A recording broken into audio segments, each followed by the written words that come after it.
Assalamualaikum warahmatullahi wabarakatuh. Selamat siang pemirsa. Senang sekali saya Ida Almadani kembali hadir menemani Anda dalam program Forum Rektor. Ya pemirsa, pendidikan adalah kunci untuk menciptakan masa depan yang cerah. Dengan pendidikan yang unggul, kita dapat mencetak generasi emas yang cerdas, kreatif dan juga berkarakter. Nah, bagaimana kemudian pendidikan unggul ini mampu mencetak generasi emas yang dapat membawa Indonesia menjadi lebih maju dan juga sejahtera? Kita akan bahas dalam Forum Rektor hari ini bersama dengan narasumber Rektor Universitas Malikul Saleh, ada Bapak Profesor Dr. Insinyur Herman Fitra, STMT IPM Asian Engineering. Assalamualaikum Prof. Herman. Waalaikumsalam warahmatullahi wabarakatuh. Terima kasih telah hadir di TVRI Aceh hari ini. Ya, makasih. Sehat ya Pak ya? Alhamdulillah. Hari ini perjalanannya jauh, tapi alhamdulillah lumayan. kita bisa hadir di sini di Forum Rektor. Pak, kita bicara soal pendidikan unggul untuk generasi emas gitu ya Pak. Tapi di awal mungkin saya mau tanya ke Pak Rektor, apa sih pandangan Prof terkait dengan kondisi pendidikan kita di Aceh saat ini, khususnya mungkin pendidikan tinggi di sini Pak? Iya. Kalau kita lihat dari berbagai aspek ya. Jadi kalau yang pertama kita lihat dari aspek infrastruktur pendidikan tinggi, saya pikir Aceh itu termasuk yang sudah relatif lebih baik dibandingkan saudara-saudara kita yang ada di wilayah timur. Apalagi ditambah Aceh kita punya 10 perguruan tinggi negeri. Kemudian ada 1 politeknik, ada 1 akademi komunitas. Jadi hampir kabupaten kota se-Aceh ini, mulai dari jalur timur utara, barat selatan, tengah, dan tentu Banda Aceh, itu ada kampus negeri. Jadi harusnya momentum ini harus dimanfaatkan sebesar-besarnya, khususnya buat anak-anak Aceh ya, Gen Z hari ini, untuk memanfaatkan kesempatan menuntut ilmu, khususnya di perguruan tinggi, sebagai bekal menghadapi masa depan. Jadi kalau saya termasuk orang yang optimis, pendidikan tinggi khususnya di Aceh itu akan bisa meningkatkan sumber daya masyarakat Aceh ke depan dalam rangka menyongsong Indonesia maju, Indonesia Emas 2045. Cuman mungkin yang menjadi catatan kita bagaimana PTN-PTN yang ada ini bisa bersinergi, kolaborasi, mungkin juga bersama anak-anak yang masih di tingkat pendidikan dasar menengah, sehingga waktu mereka nanti masuk ke perguruan tinggi sudah punya bekal yang lebih. Artinya kalau dalam satu proses, bahan baku itu kan juga menentukan kualitas hasil produksi. Nah, jadi bagaimana hari ini bahan baku itu, jadi anak-anak kita di sekolah dasar dan menengah itu juga punya bekal yang cukup sebelum melanjutkan ke pendidikan tinggi di PTN, terutama yang ada di Aceh. Jadi saya pikir ini masih ada gap ini. Nah, ini yang mungkin jadi pekerjaan kita bersama lah. Apa sih Pak sebenarnya tantangan terbesar begitu yang dihadapi oleh mulai dari tingkat pendidikan dasar hingga menengah sebagai modal utama ketika masuk ke perguruan tinggi, sehingga akhirnya bisa menciptakan pendidikan yang unggul, seperti tujuan kita tadi adalah di 2045 kita siap jadi generasi Indonesia emas gitu. Iya, jadi seperti saya sampaikan tadi, karena kita memiliki keunggulan, kita punya PTN yang banyak di Aceh, artinya kan memberi ruang buat anak-anak Aceh khususnya Gen Z ini untuk tidak putus pendidikannya di tingkat dasar menengah, di SMA atau SMK, tapi bisa punya peluang besar melanjutkan ke pendidikan tinggi. Nah, ini perlu didorong. Jadi hasil saya datang ya, berkunjung atau melakukan pengabdian hampir di seluruh kabupaten kota yang ada di Aceh, terutama daerah-daerah yang agak ke pelosok itu, semangat anak-anak kita untuk melanjutkan pendidikan tinggi itu belum sangat menggembirakan. Jadi sebagian besar, apalagi kita lihat daerah itu adalah daerah-daerah kantong kemiskinan gitu. Jadi anak-anak itu, dia hanya berpikir selesai pendidikan SMA SMK-nya, ya bekerja. Kemudian yang perempuan menikah gitu.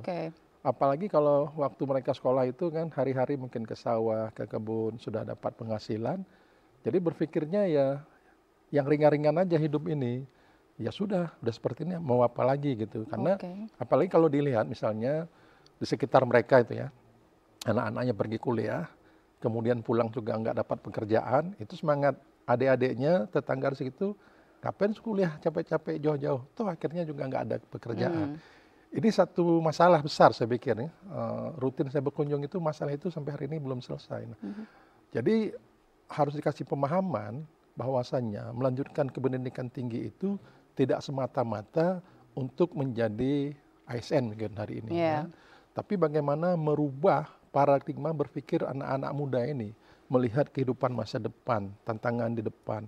Itu kan bisa didapatkan dengan pendidikan. Nah, jadi jangan berpikir hidup ini ya sekedar kebutuhan untuk makan selesai. Tapi bagaimana kita menciptakan peradaban yang lebih baik, terutama bagi anak-anak Aceh ke depannya. Bagaimana kita lihat hari ini dunia kan tanpa sekat ini. Semua orang bisa beraktivitas di mana saja, bisa tinggal di mana saja. Jadi kan ke depan negara itu sekatnya hanya administrasi. Nah, jadi bagaimana kita ke depan mempersiapkan anak-anak muda Aceh khususnya bisa bersaing secara global nantinya. Tanpa pendidikan, saya pikir anak-anak kita nggak akan mampu, pasti kalah. Jadi kuncinya itu bagaimana mendorong anak-anak kita yang selesai dari tingkat dasar menengah, antusias ke perguruan tinggi. Apalagi Aceh ada 10, tadi saya sampaikan, satu politeknik, satu komunitas. Sebagian besar juga menyiapkan beasiswa lewat KIP kuliah kan. Pemerintah Aceh juga ada mempersiapkan beasiswa. Nah, tapi ini sepertinya saya perhatikan belum sangat menarik minat anak-anak Aceh ya. Jadi dari sisi jumlah itu memang kalau dilihat persentase tinggi karena jumlah penduduk kita kan tidak sebanyak provinsi lain. Nah, tapi dari jumlahnya itu tidak menggembirakan, apalagi kalau nanti cara berpikirnya itu tidak mau lepas dari zona nyaman ya. Kalau orang kan sudah nyaman gitu ya, jadi tiap hari ada pendapatan, ya paling nggak bisa untuk makan, bisa beli rokok, bisa duduk kedai kopi ngomong. Orang berpikir sudah cukup gitu. Dia nggak tahu tantangan esok itu lebih berat. Nah, ini yang harus didorong. Anak-anak kita berpikir tantangan ke depan itu berat. Bagaimana mempersiapkan diri.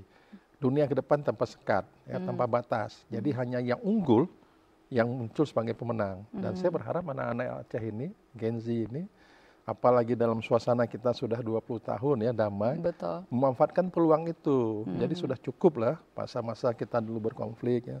Semua serba susah, pendidikan susah, lapangan kerjaan susah, kesehatan susah. Ini semua ada peluang untuk bisa kita raih bersama-sama.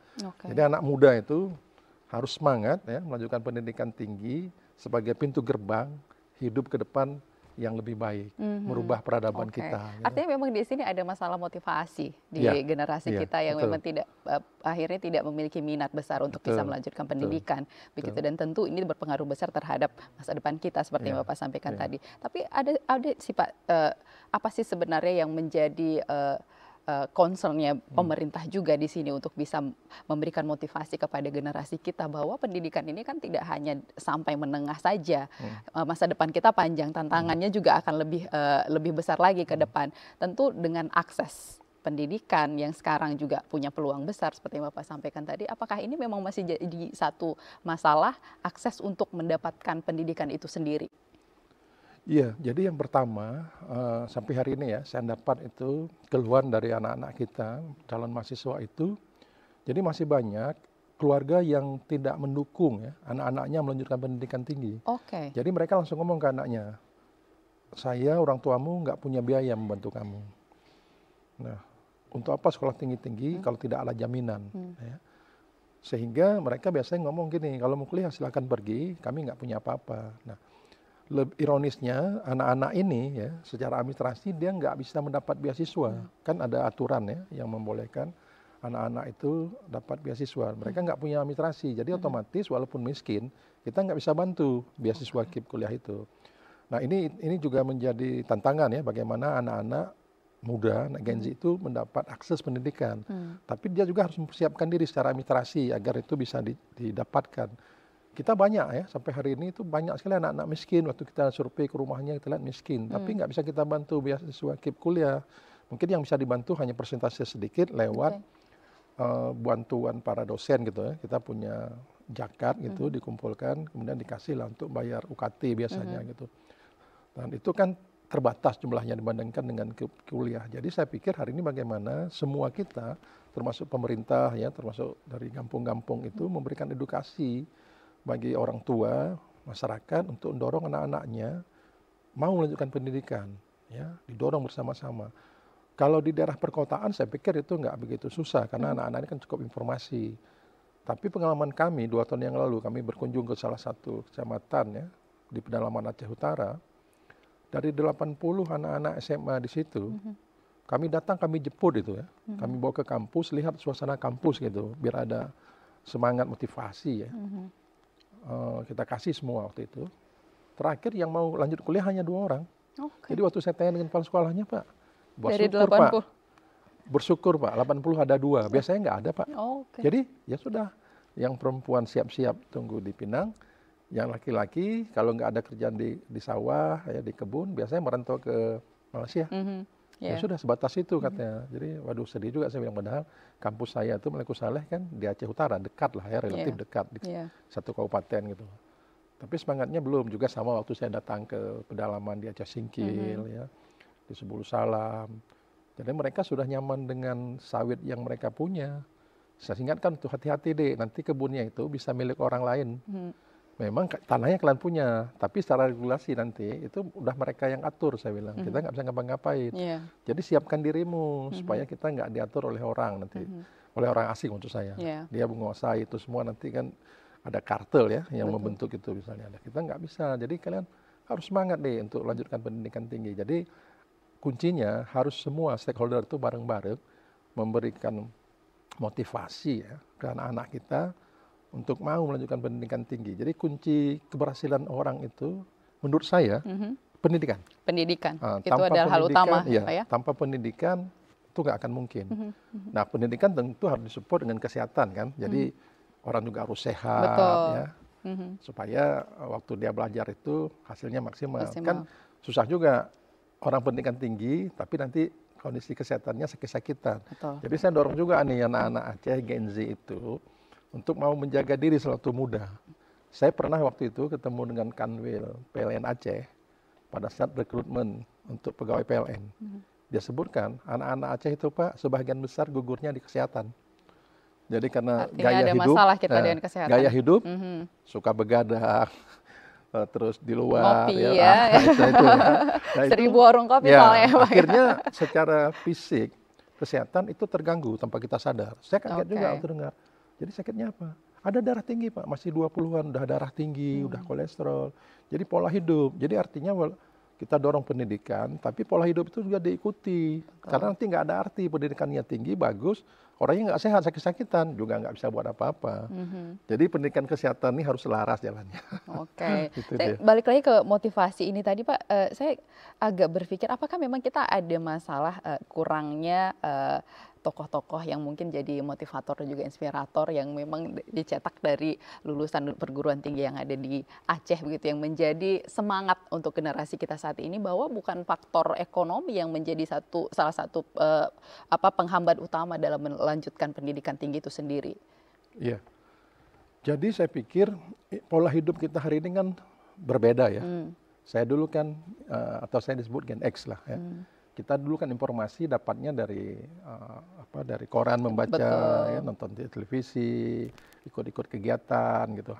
Anak-anak hari ini Gen Z itu kan informasinya lewat gadget ya, dengan perkembangan teknologi sekarang ya Pak. Dia kan literasinya sudah kurang, membacanya kurang. Dia lebih hari-hari kan dengan gadgetnya itu. Nah, kemudian isi-isi di konten Gen Z itu kan yang berbentuk edukasi itu kan kurang diminati, mungkin polanya ya, jadi nggak menarik orang. Packaging dari konten itu tidak menarik generasi itu sendiri. Untuk edukasi pendidikan gitu. Nah mungkin itu juga yang menjadi tantangan kita lah bersama pemerintah, bagaimana bisa menghasilkan banyak ya konten-konten yang mendorong Gen Z itu untuk mau fokus pendidikan tinggi ya, formal atau non formal. Jadi artinya boleh saja mereka misalnya nggak mau ikut kuliah formal, tapi ikut kegiatan-kegiatan lain informal yang meningkatkan kompetensi dirinya untuk masa depan yang lebih baik gitu kan. Bisa ikut balai latihan kerja macam-macam gitu, orang mau bersaing. Jadi sebenarnya di gadget itu kan banyak hal-hal yang positif ya, orang bisa belajar ya lewat HP-nya, itu nggak perlu dengan guru atau dosen. Tapi nggak banyak yang mau melakukan itu.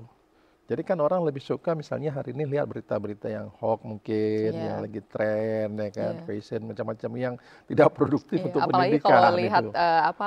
media sosial seperti itu ikut algoritmanya ya, Pak, ya. Ya, Apa yang sering dilihat itu, itu yang akan muncul terus betul. gitu ya. Jadi harus ada satu cara lain, Mhm. macam mana kita bareng-bareng ini memberikan edukasi itu. Kalaupun kita misalnya nggak mau turun tengah-tengah anak-anak itu, ya lewat media sosial yang kita miliki. Nah, saya mungkin termasuk rektor yang aktif itu bermedia sosial ya. Hampir tiap hari ada saja yang saya posting, walaupun yang saya ceritakan tentang Universitas Maluku Saleh. Tidak banyak rektor Iya. yang mau main di situ kan, Oke. apalagi kalau nanti bisa dibully gitu kan, nggak semua kita siap dibully. Tapi bagi saya ini sarana untuk saya bagaimana memberikan edukasi bagi anak-anak Gen Z terutama untuk melihat masa depan. Jadi masa depan itu memang harus kita raih, nggak mungkin datang sendiri gitu. Dan untuk itu kita harus berjuang. Kan? Nah itu yang coba saya sampaikan lewat media sosial yang saya miliki, Bu Ida. Dan pendidikan lah jawabannya di situ, Pak, ya, untuk Pendidikan, mencapai masa depan itu. ya. Nah, di sini tentu universitas, khususnya di sini Universitas Maluku Saleh punya peran yang sangat besar begitu untuk bisa membantu masyarakat khususnya di sekitar Maluku Saleh ya, Iya, Pak, ya, Aceh Utara dan sekitarnya begitu, tentu punya peluang besar generasi di sana untuk bisa melanjutkan pendidikannya di Maluku Saleh. Apa sih sebenarnya peran dari Universitas Maluku Saleh ini untuk bisa memotivasi ini, selain tadi kalau Bapak akan secara pribadi melalui media sosialnya begitu, tapi kalau secara di universitas seperti apa, Pak? Iya, jadi di tahun 2025 ini kemarin pada saat penerimaan mahasiswa baru, kita kan penerimaan mahasiswa baru itu kan ada 3 jalur itu. Ada SMBP, SMBT, dan ujian mandiri. Yeah.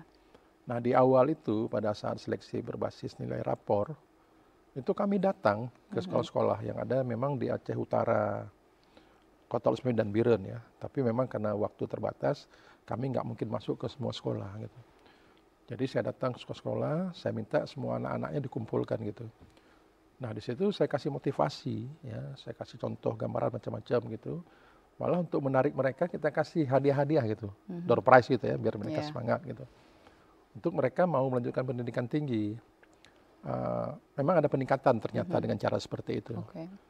Walau jumlahnya tidak bisa juga signifikan sekali ya. Artinya hari ini kampus kami itu tahun ini kami menerima 5.200 lah ya, yang mendaftar ulang itu, yang membayar UKT juga.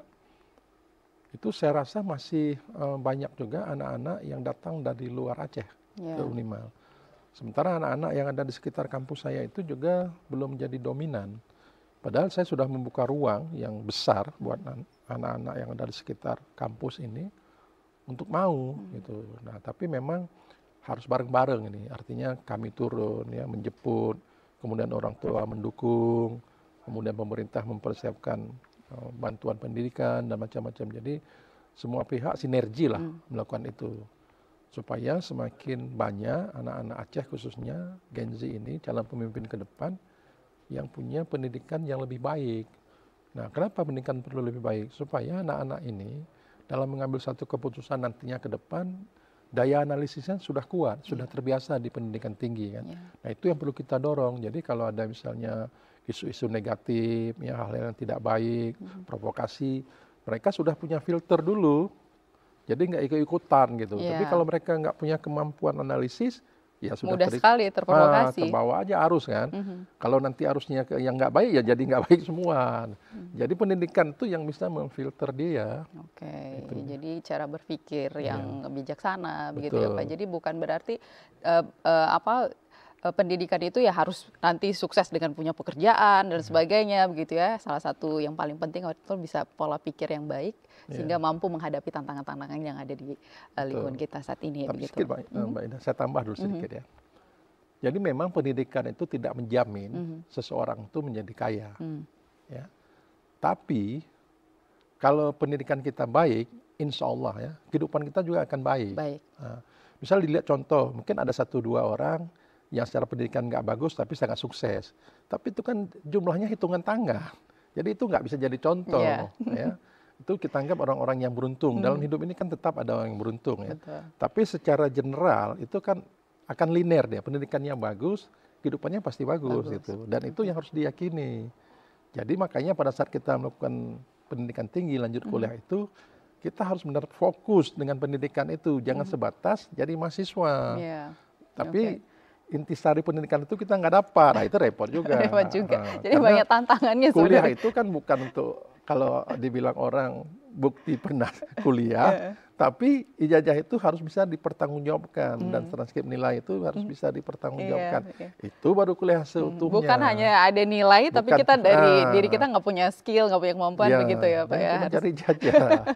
Itu salah konsepnya. Apalagi tadi Malikul Saleh itu sudah punya membuka peluang melalui tiga jalur begitu Pak. Dan kemudian ini juga kan bersaing secara nasional gitu Pak ya. Karena Universitas Malikul Saleh kan salah satu universitas PTN di Aceh yang juga boleh dipilih dari seluruh provinsi ya, generasi manapun di Indonesia ini begitu. Tapi kemudian ini kan menjadi tantangan tersendiri ya untuk Malikul Saleh, bagaimana kemudian meningkatkan kualitas pendidikan, reputasi universitas juga begitu ya, karena harapannya adalah ketika ada mahasiswa yang menempuh pendidikan di sana, harapannya adalah lulus dan mereka siap menghadapi segala industri yang ada saat ini begitu. Nah, bagaimana kemudian Universitas Malikul Saleh di sini menyikapi hal ini, Pak? Ya, jadi momentum kebangkitan Universitas Malikul Saleh itu kan sebenarnya pada saat berubah status dari dulunya swasta menjadi negeri. Ya. Kita dinegerikan 1 Agustus 2001. Jadi sudah 24 tahun. Tapi kan di awal penegerian itu kan suasana Aceh konflik. Jadi kita sangat terbatas waktu itu. Nah, setelah proses perdamaian, nah ini kita mulai berbenah. Kemudian alhamdulillah di tahun 2019 kita dipercaya oleh Kementerian Ristek Dikti saat itu untuk mengelola dana LUN ya. Itu cukup besar jumlahnya. Jadi fokusnya waktu itu adalah membangun infrastruktur kampus, kemudian meningkatkan sumber daya dosen, pendidikan dosen dikirim ke luar negeri ada 15 orang, kemudian membentuk pusat unggulan inovasi. Jadi ada 3 ini yang disupport maksimal lewat dana LUN. Dan alhamdulillah di tahun 2024 kemarin, itu seiring berakhir dana LUN itu, kita sudah mendapatkan buah manisnya. Jadi nanti kalau Mbak Ida datang ke Aceh Utara, mau mampir ke kampus Universitas Malikul Saleh, itu saya sampaikan ke teman-teman, itu adalah kampus yang paling indah hari ini, bukan cuma di Aceh, mungkin di Sumatera. Ya, kalau kita lihat gedung-gedungnya dengan nuansa Malikul Salehnya, Samudra Pasainya, itu sudah berdiri megah sekali. Dan itu ramai lah kalau dilihat di media sosial, sangat indah gedung-gedungnya. Infrastrukturnya juga sudah sangat mendukung, termasuk peralatan untuk laboratoriumnya, ya, terutama di Fakultas Teknik, Fakultas Pertanian, dan Fakultas Kedokteran. Nah, itu sudah bisa bersaing secara internasional. Buktinya apa? Hari ini Unimal, kita sudah punya mahasiswa asing yang kuliahnya ke Universitas Malikul Saleh. Artinya mereka percaya dengan kualitas pendidikan kita. Kemudian mahasiswa dari sisi persentase, itu yang terbanyak bukan lagi dari Aceh. Jadi mahasiswa kami itu persentase terbanyak itu berasal dari Sumatera Utara, Aceh, Sumatera Barat, baru provinsi lainnya. Jadi semua provinsi ada di tempat kita. Biasanya kalau saya datang ya ke wilayah di Sumatera Utara, kalau mereka tahu saya datang, biasanya kepala sekolah itu pasti mengajak saya datang ke sekolahnya, beri motivasi buat anak-anaknya. Terus saya tanya, kenapa saya harus datang? Kami senang Pak sekarang, anak-anak kami itu sudah menjadikan Universitas Malikul Saleh sebagai pilihan utamanya untuk melanjutkan pendidikan tinggi. Saya tanya, kenapa Universitas Malikul Saleh? Paling tidak punya 3 keunggulan katanya. Yang pertama, kalau kuliah di Unimal itu, umumnya anak-anak itu bisa mendapat beasiswa KIP kuliah. Dan itu kita perjuangkan memang. Yang kedua, di Aceh itu berlaku syariat Islam. Dan ini bagi saya sebenarnya satu keunggulan. Kan nggak semua tempat ada. Apa yang menyenangkan dengan syariat Islam? Kan banyak ini, hambatan saya bilang gitu kan. Kayak larangan gitu. Larangan. Enggak Pak, orang tuanya lepas anak-anaknya itu dia lebih nyaman, nggak khawatir, nggak akan terlibat hal-hal yang negatif gitu. Jadi Terus saya bilang, emang yakin di Aceh nggak ada masalah-masalah? Yakin Pak, nggak lagi ada konflik, kayaknya nyaman sekali di Aceh. Itu yang kedua dia ngomong. Yang ketiga dia bilang, Los Mawai itu salah satu daerah kabupaten kota di Aceh yang biaya hidupnya paling murah. Oke. Nah, jadi sehingga orang tua yang mengirim anaknya ke Los Mawai, dalam hal ini Maliku Saleh, tidak begitu berat membiayai kuliah anak-anaknya. Jadi kita punya 3 keunggulan ini, yang itu kita kapitalisasi hari ini ya. Jadi bagaimana meningkatkan kualitas pendidikan juga. Hari ini Unimal itu akreditasinya juga sudah unggul. Artinya sudah setara lah dengan kampus-kampus yang duluan hadir ya dibandingkan Universitas Maliku Saleh. Nah tentu capaian-capaian ini semakin menguatkan keyakinan kita juga bareng-bareng untuk terus meningkatkan kualitas pelayanan, khususnya dalam bidang pendidikan tinggi kan buat generasi emas Aceh dan Indonesia. Dan ini sebagai bukti hasilnya kami sudah bekerja terus untuk meningkatkan kualitas pendidikan, terutama ya bagi anak-anak Aceh sebenarnya yang memang kampusnya berada di Aceh Utara Los Mawai ini. Oke, baik. Ada 3 keunggulan tadi sehingga menjadikan kampus Maliku Saleh ini menjadi pilihan utama bagi generasi yang bahkan tidak hanya di Aceh tapi kebanyakan malah di luar Aceh. Nah, kita akan lanjutkan lagi perbincangan kita Pak setelah yang satu ini, dan pemirsa jangan kemana-mana, kami akan kembali setelah pesan-pesan berikut ini. Tetap di Forum Rektor. Ya pemirsa, terima kasih Anda masih bersama kami dalam Forum Rektor. Nih, Prof, kita lanjut lagi nih perbincangan kita. Sudah ada keunggulan bahwa ini diminati banyak generasi saat ini untuk bisa masuk ke Universitas Maliku Saleh. Nah, kemudian pasti di sana ada program unggulan yang dimiliki oleh universitas ini sendiri, begitu, yang menjadi daya tarik juga, begitu, sehingga ini menjadi satu kampus yang sangat diminati. Apa saja sih Pak sebenarnya program unggulan yang ada di Universitas Maliku Saleh ini, Pak? Ya mungkin saya mau uraikan satu-satu lah ya. Jadi yang pertama Pak, itu kedokteran sebenarnya. Kedokteran. Jadi walaupun secara akreditasi masih baik sekali, tapi ada kelebihannya. Di Unimal itu pada saat mereka lulus menjadi sarjana kedokteran kan koas. Nah pada saat koas itu pendampingnya itu langsung dokter spesialis. Sementara kalau di kampus-kampus yang sudah besar, pendamping koas itu bisa jadi bukan dokter spesialis tapi mahasiswa dokter spesialis. Nah jadi sehingga peminat kedokteran Unimal itu tinggi sekali, terutama yang datang juga dari luar gitu ya. Nah itu satu keunggulan Unimal itu di kedokteran. Kemudian ada fakultas teknik ya. Fakultas teknik itu ada teknik sipil tentunya. Bukan cuma karena saya teknik sipil, tapi memang secara akreditasi unggul teknik sipil itu. Kemudian jumlah mahasiswa juga terbanyak ya, jadi hampir satu penerimaan itu hampir 400 lebih jumlahnya. Jadi sangat banyak. Kemudian kita punya energi terbarukan, dan ini saya pikir satu-satunya yang ada di Sumatera ya. Ini juga menjadi keunggulan bagaimana kita menggunakan energi alternatif selain minyak bumi. Itu keunggulan. Kemudian ada prodi-prodi yang memang yang ada di Maliku Saleh. Contoh teknik logistik kan. Itu bagaimana memperkuat logistik ke depan, terutama Aceh. Nah itu kita miliki juga. Kemudian ada teknik material. Nah sekarang juga kita sedang mempersiapkan prodi-prodi baru lah di teknik. Selain itu ada di ekonomi. Ekonomi itu ada manajemen, ada akuntansi. Ya. Sekarang ini di kita itu yang paling kuat itu sebenarnya akuntansi. Jadi akuntansi itu anak-anaknya biasanya begitu ikut magang ya di perusahaan-perusahaan itu sudah ditawarin untuk bisa kerja di situ. Nah, kalau ekonomi akuntansi. Kemudian di hukum itu akreditasinya juga unggul ya. Itu banyak alumni-alumninya yang sudah menjadi hakim, menjadi jaksa, pengacara, dan saya pikir hukum kita juga sudah bisa bersaing lah secara nasional. Apalagi kita juga sudah punya program doktor hukum di Unimal. Ya. Kemudian setelah itu ada di Fakultas FISIP. Nah FISIP ini kan punya sejarah panjang ya, bicaranya tentang perdamaian Aceh. Jadi kami punya banyak dosen-dosen pakar di bidangnya. ada ahli teroris ya nasional itu Pak Al-Qaidar ya, yang risetnya terus bertahun-tahun bicara tentang teori teroris. Itu keunggulan di antropologi. Kemudian ada Pak Teguh Kemal Fasa juga antropolog Indonesia. Ya.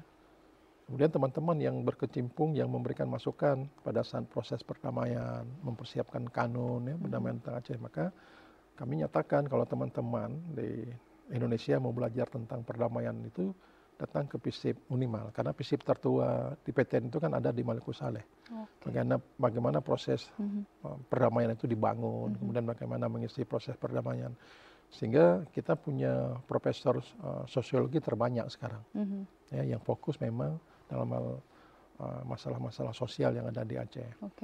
Kemudian ada di Fakultas Pertanian, ya, di Agroekoteknologi. Nah ini juga sudah akreditasi unggul. Nah ini mereka fokus dalam proses benih padi yang unggul ya.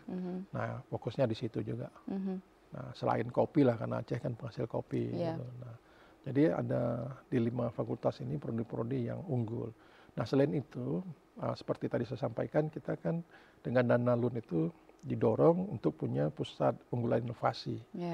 Jadi di Unimal itu ada pusat unggulan inovasi Teknoplast namanya.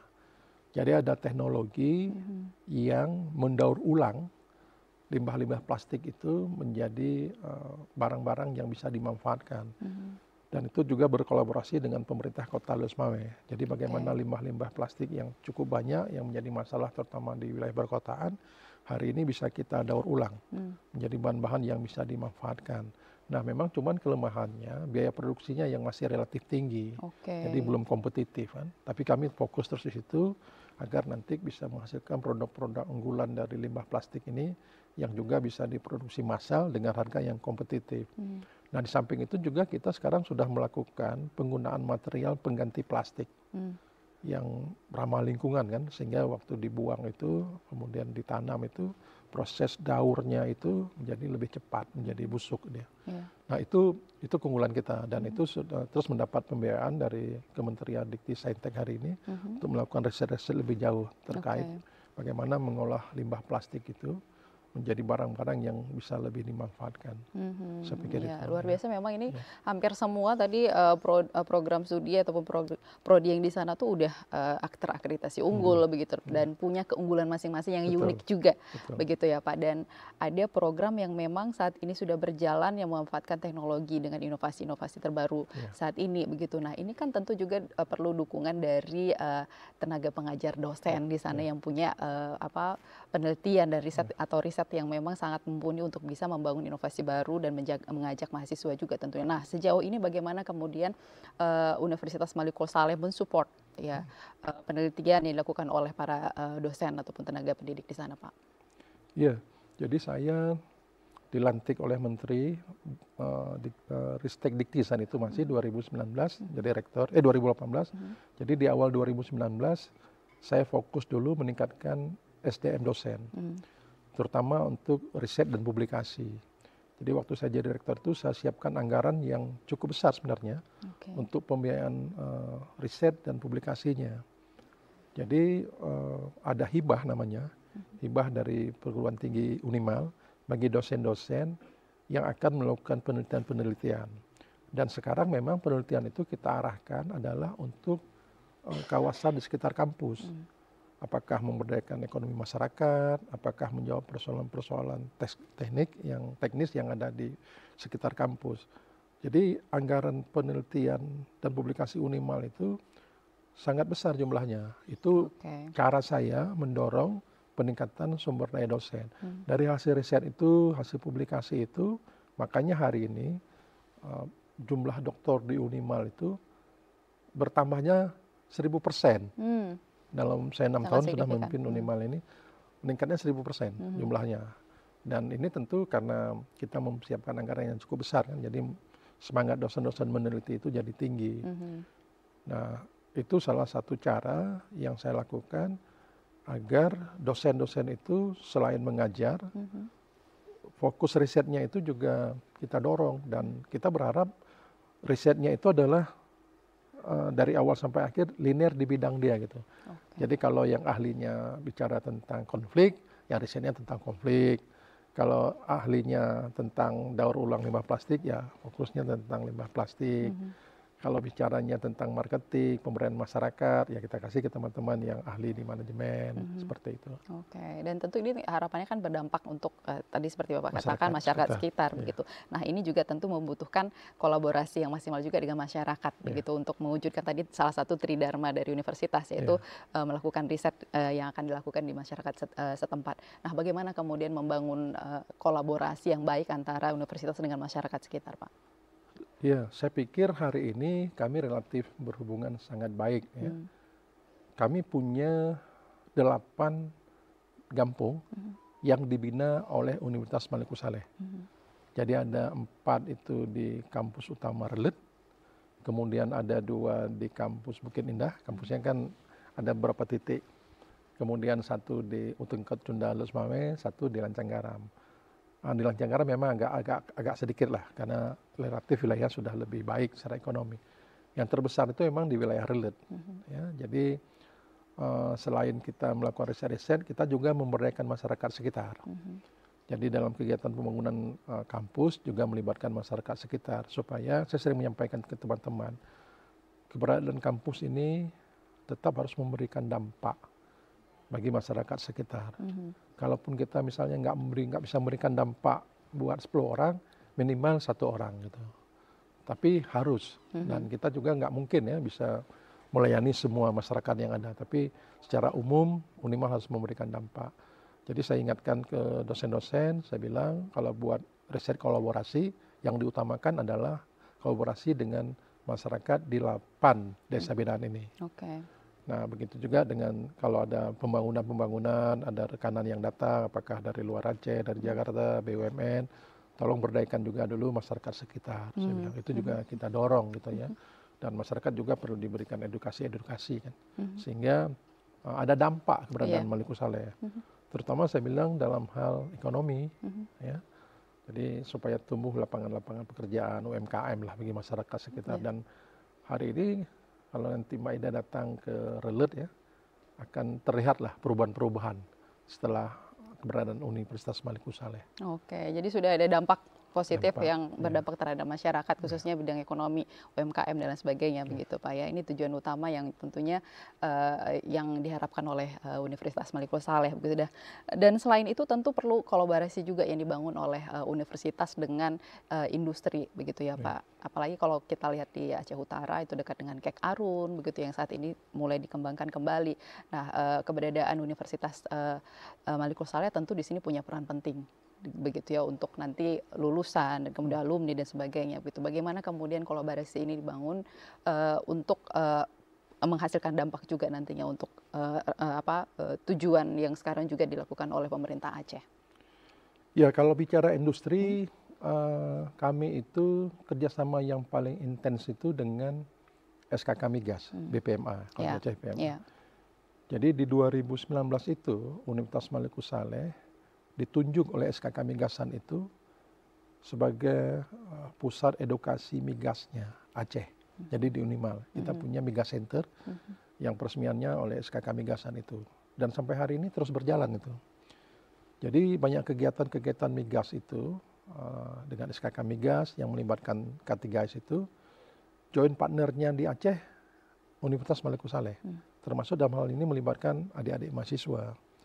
Terakhir kita berkegiatan dengan Mubadalah yang mereka punya blok Andaman itu kan, yang sudah punya kandungan migas cukup besar juga. Nah itu mitranya termasuk Malik Saleh.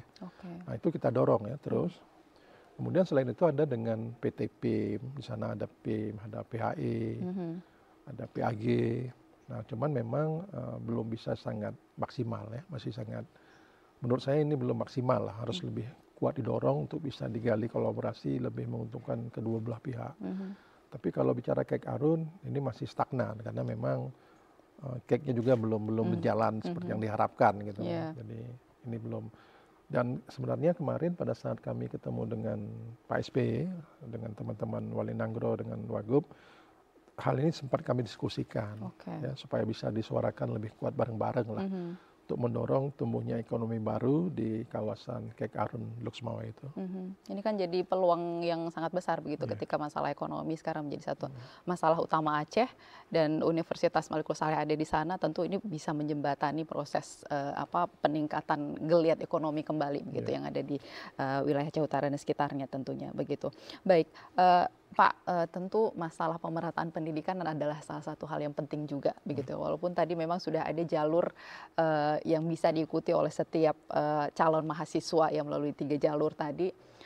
Tentu harapannya setiap daerah, khususnya di Provinsi Aceh ya, yang mungkin jauh dari Malikul Saleh, akses pendidikannya jauh, masalah ekonominya juga jadi satu masalah. Ada tidak concern dari Universitas Malikul Saleh sendiri untuk bisa merekrut anak-anak yang berada di daerah terluar Aceh begitu, untuk mereka mendapatkan akses pendidikan dan kemudian dididik di Malikul Saleh? Iya, mungkin 1 bulan yang lalu ya, saya kan berkunjung ke Aceh Singkil. Saat itu kan sempat ada area-area masalah 4 pulau itu. Betul.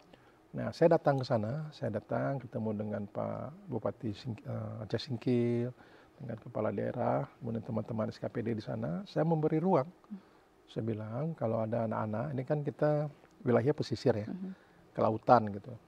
Jadi kalau ada anak-anaknya yang memang konsen di bidang kelautan, kemudian aquaculture, budidaya perairan itu, untuk bisa dititip di Universitas Malikul Saleh dan kami akan terima, saya bilang. Nah, itu wujud negara hadir ya bagi masyarakat.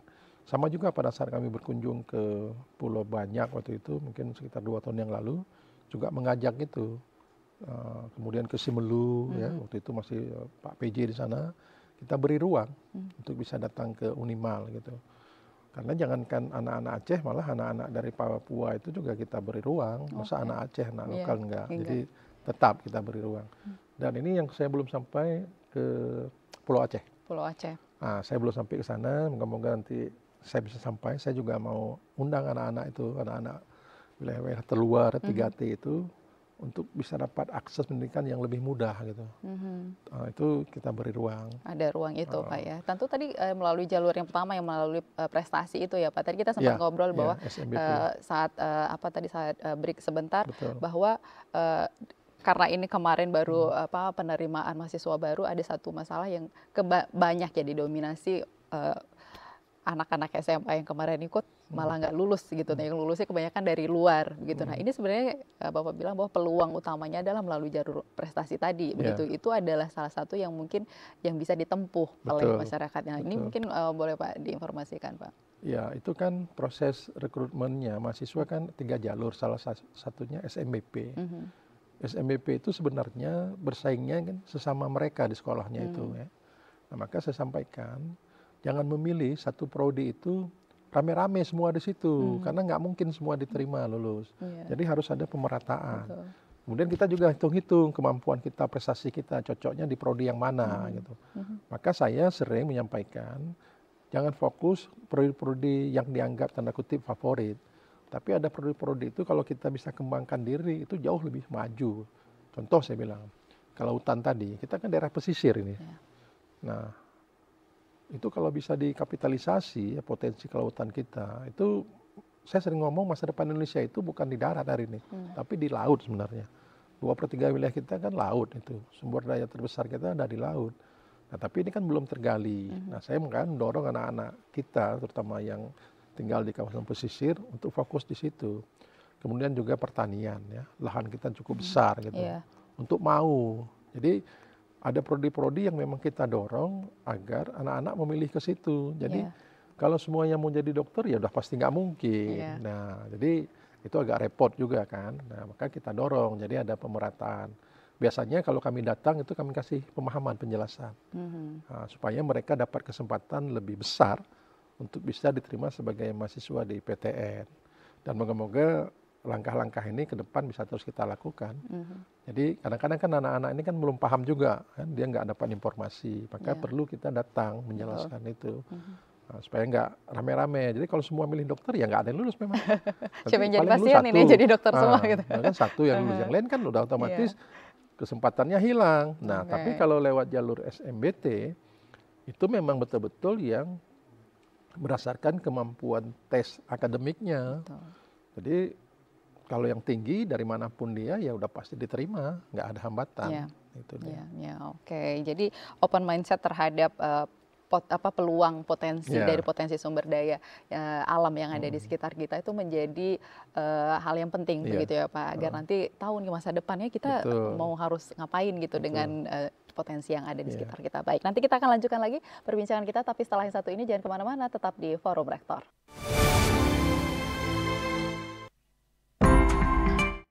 Ya, pemirsa, terima kasih Anda masih bersama kami dalam Forum Rektor. Prof, ini tadi kita bicara soal infrastrukturnya sudah sangat mumpuni dan sangat luar biasa, bahkan se-Sumatera tadi ya Pak ya. Dan kemudian masalah dosennya juga, kita sudah punya dosen-dosen yang punya keunggulan masing-masing di setiap prodinya begitu. Nah, sekarang mungkin untuk meningkatkan kemampuan mahasiswanya Pak di bidang inovasi, teknologi dan sebagainya begitu, itu tentu menjadi tantangan tersendiri juga untuk menghasilkan lulusan yang benar-benar mampu bersaing nantinya. Nah, ini seperti apa Pak? Ya, jadi kita paling tidak 3 tahun terakhir kita sudah coba adik-adik kita itu untuk keluar, ya, artinya untuk berani tampil di dunia internasional. Jadi sudah rutin. Baru-baru ini kita kirim 9 orang anak-anak kita tampil di Kazakhstan. Ya. Jadi mereka biasanya akhir semester ada camp yang kumpul seluruh mahasiswa dunia di sana. Kemarin kita kirim 9 orang, yang kita kirim itu memang yang mereka daftar. Jadi waktu daftar itu juga nggak semua anak-anak itu berani, siap gitu kan, percaya diri mau tampil ke sana. Jadi kenapa ini perlu? Untuk mereka membentuk jejaring secara internasional. Karena kan semua anak kampus-kampus dunia itu hadir di Kazakhstan saat itu. Kita membantu, mensupport biaya transportasi waktu itu, kemudian sedikit uang saku, akomodasinya disiapkan kampus di sana. Nah, itu jalan. Kemudian juga ngirim anak-anak kita di Asia Tenggara, ke Thailand, ke Malaysia. Kenapa ini dilakukan? Supaya anak-anak kita punya pengalaman, punya mindset ke depan, inilah dunia ke depan tanpa sekat. Ya. Jadi bagaimana mereka bisa berkomunikasi, bisa berinteraksi, kemudian berani menyampaikan gagasannya. Dan itu rutin kita lakukan hari ini. Ya. Pembiayaannya dari kampus untuk mendorong anak-anak itu. Selain itu kita bekerja sama dengan Inti University di Kuala Lumpur untuk menempatkan anak-anak kita kuliah 1 semester di sana. Jadi Inti University itu kan itu kampus internasional, mahasiswa asing. Ya. Jadi bahasa mengantarnya juga bahasa Inggris di sana. Itu kita kirim mahasiswa kita 1 semester belajar di sana. Nah, ini dalam rangka meningkatkan kualitas lulusan, pengalaman, ya, supaya mereka berani bersaing ke depan. Karena visi Universitas Maliku Saleh itu adalah menjadi universitas unggul di tingkat internasional berbasis potensi lokal. Dan ini mau kita capai nanti di tahun 2029. Maka sekarang kita rutin tuh, ya, kita kirim mahasiswa kita itu ikut kompetisi internasional. Jadi kalau kegiatan internasional saya sampaikan itu pasti kita bantu pembiayaannya. Ini mereka di bidang apa ini kompetisi yang mereka jalani di tingkat internasional ini Pak? Macam-macam. Jadi sesuai dengan background pendidikannya. Nah, jadi kan kalau camp itu kan dia tidak bicara cuma akademik, tapi juga memperkenalkan budaya, adat istiadat, kebiasaan. Nah, jadi di sana biasa nanti masing-masing tampil itu. Jadi selain ada seminar, ada debat, ada karya ilmiah, juga menampilkan budaya daerah masing-masing. Jadi kemarin itu yang terpilih yang bagus itu pada saat dia menampilkan karya tulis ilmiahnya. Nah, jadi mendapat waktu itu Golden Award ya. Anak-anak kita dari Maliku Saleh ini kan kasih motivasi. Artinya anak-anak kita walaupun kampus kita di kabupaten lokal, tapi kita secara internasional juga sudah bisa bersaing hari ini. Nah, ini udah nampak gitu. Jadi moga-moga ini jadi spirit kan buat adik-adiknya gitu. Jadi kita dorong terus nih. Jadi mahasiswa kita tidak hanya unggul di hard skill aja, soft skillnya juga ada. Karena akademik dan non akademik itu harus sejalan ya Pak ya, untuk mereka bisa berhasil menghadapi dunia. Ini Pak, kebetulan Pak Rektor ini kan juga ketua dari Forum Rektor begitu ya. Dan kemudian ini juga kan menjadi satu visi misi juga di mana kolaborasi antara perguruan tinggi yang ada di Aceh saat ini. Nah, ini seperti apa sih Pak sebenarnya? Jadi ini kita bentuk itu di 2020 waktu itu. Jadi kami ada 10 PTN di bawah Dikti dan Kemenak. Jadi waktu itu kita kan sering ketemu rembuk-rembuk gitu. Jadi kita bersinergi waktu itu bagaimana PTN ini yang ada di Aceh itu bareng-bareng mensupport pemerintah Aceh, pemerintah daerah, kabupaten kota. Kemudian saling mengisi, artinya jangan sampai kampus ini bersaing sesama mereka. Tapi bagaimana hari ini bersanding, bersinergi, berkolaborasi untuk meningkatkan pendidikan Aceh yang lebih baik. Jadi kami fokus di situ supaya tidak terjadi persaingan yang nggak perlu ya. Jadi saling mengisi. Jadi bagaimana yang sudah mapan lebih besar mendukung yang di bawahnya, biar sama-sama bisa menaik kualitas pendidikan, naik tingkat statusnya gitu. Oke, dan itu. Tentu tujuannya kan semuanya sama ya Pak, untuk menciptakan pendidikan yang berkualitas dan menghasilkan generasi yang siap untuk menghadapi tantangan yang dunia besar saat bantu ini. Yang kecil. Iya, benar banget. Dan kebetulan juga kita di program Forum Rektor ini Pak, hadir ketuanya langsung gitu. Nah, ini mungkin pertanyaan terakhir juga Pak ya. Apa sih harapan Bapak kemudian dari Universitas Malikul Saleh untuk generasi saat ini supaya mereka termotivasi dan juga terinspirasi begitu untuk terus melakukan menyongsong masa depan dengan mendapatkan pendidikan tinggi ini Pak. Silakan Pak. Iya, saya pikir masa depan Aceh itu berada di pundak Gen Z hari ini. Jadi saya mendorong anak-anak kita ini, para generasi Z, untuk fokus terkait dengan pendidikan dan kesehatan. Peradaban itu bisa kita ubah dengan pendidikan, didukung dengan kesehatan yang baik. Tanpa pendidikan, kita nggak akan bisa merubah peradaban, kita nggak mungkin tampil sebagai pemenang. Oleh karena itu, pada kesempatan ini saya mengajak anak-anak saya semua, siapkan dirimu, siapkan mentalmu, lanjutkan pendidikan tinggi, raih masa depan lebih baik, siap menghadapi Indonesia Maju 2045, bukan sebagai penonton, tapi sebagai pelaku. Semoga kami harapkan adik-adik sukses, terus gantungkan cita-citamu setinggi langit. Kalaupun jatuh, pasti di antara bintang-bintang. Jadi tidak tempas ke bumi. Ya, Masya Allah. Baik, terima kasih Prof. Herman atas waktunya di Forum Rektor hari ini. Terima kasih atas informasinya, wawasan dan juga inspirasinya pada hari ini. Dan pemirsa, semoga hari ini menjadi motivasi dan juga inspirasi untuk kita semua untuk menciptakan dan meningkatkan kualitas pendidikan di Indonesia. Mari kita jadikan pendidikan sebagai kunci untuk menciptakan generasi emas Indonesia. Akhirnya saya Ida Almadani pamit undur diri. Sampai jumpa. Wassalamualaikum warahmatullahi wabarakatuh. Waalaikumsalam warahmatullahi wabarakatuh.